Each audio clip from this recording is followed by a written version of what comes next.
అదరకొట్టే కారం రంగు రుచి ఆచి కారం పొడి. మహిళా కమిషన్ని కలిసిన ఆయేషా మీరా తల్లిదండ్రులు కీలక వ్యాఖ్యలు చేశారు. నిందితులను అరెస్ట్ చేయడంలో సిబిఐ సిట్ విఫలమయ్యాయి అన్నారు ఆమె తండ్రి.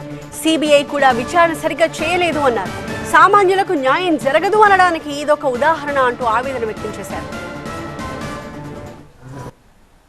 సిబిఐ ఇన్వెస్టిగేషన్ సజావుగానే సాగింది. అప్పుడున్న రెవెన్యూ డిపార్ట్మెంట్ పంచనామాలో ఎన్ని లోటుపాట్లు ఉన్నాయో అక్కడ ఈ క్లూస్ టీము కూడా అక్కడ అంతా కూడా వాటర్ పోసి ఏవేవి చెరిపేశారో ఇవన్నీ కూడా వాళ్ళని ఏ రకంగా భయపెట్టి వాళ్ళ చేత స్టేట్మెంట్లు ఇప్పించారో ఇవన్నీ కూడా 2018 నుంచి 19 వరకు చేసిన సిబిఐ ఇన్వెస్టిగేషన్లో ఉందండి. వాళ్ళు రిపోర్ట్ ఫైల్ చేశారు. అయితే 19 తర్వాత గవర్నమెంట్ మారిపోయిందండి. గవర్నమెంట్ మారిపోవటం మూలాన వాళ్ళకి వెసులుబాటు వచ్చిందండి. ఎవరైతే మా పాప కేసులో ఉన్నారో ఆ పొలిటికల్ ఇన్ఫ్లుయెన్స్ ఉన్న వెధవలు అందరూ కూడా బాగా అవకాశం దొరికింది.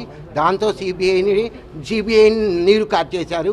సిబిఐకి డబ్బులు ఇచ్చి మా పాప కేసుని క్లోజ్ చేయించేశారండి. ఇవాళ హైకోర్టులో సీల్డ్ కవర్ సబ్మిట్ చేసింది. ఏమీ ఆధారాలు లేవు, మేము కోర్టు కేసు క్లోజ్ చేసేస్తున్నామని చెప్పి ఆ రిపోర్ట్ మాకు ఇవ్వాలి.